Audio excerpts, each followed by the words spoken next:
mungkin jalurnya secara kekeluargaan atau apa, tapi apa deh kalau saya sendiri capek dan misalnya begini mau urus. Saya sebagai maksudnya saya korban, saya meminta untuk damai, harusnya kan maksudnya dari pihak mereka yang meminta ke saya untuk kalau mungkin ada jalan kekeluargaan.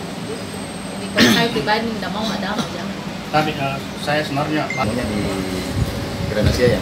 Itu ya. Nah, di Grand Asia memang berlanjut lah itu. Nah, Di situ terus sebenarnya kita awalnya memang tidak sampai ke kode etik, mungkin doa itu terjawab tuh. Saya sebagai orang yang dizolimi. Lanjut, bukan maksudnya dari sekedar fasilitas materi saja, tapi maksudnya saya ini korban gitu. Saya mungkin teman-teman media tahu misalnya kita perempuan sebagai korban saja. tapi awal memang kita tahu dia polisi. Iya tahu. Kalau aku tahu dia penjual sayur mungkin berpikir jangan. Ya, jadi seperti Jadi mungkin ada kerugian kerugian materi selama 3 tahun itu maksudnya kan kemarin sudah, jadi itu sekitar kalau di total ya semuanya itu sekitar 200 sekian juta.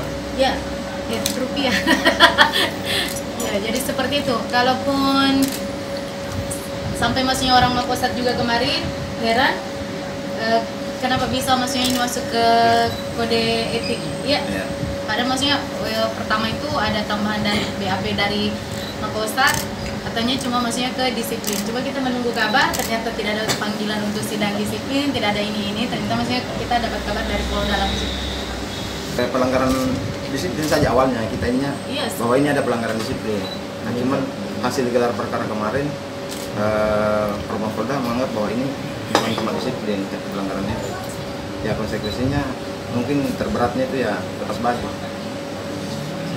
Padahal kita sebenarnya awalnya sudah ya disiplin lah. Disiplin itu kan paling menunjangkan dengan pangkat, Mengembalikan apa yang artinya atau dipindah ke daerah mana.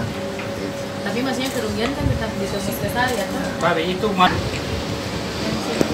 dia meminta atau kita memang yang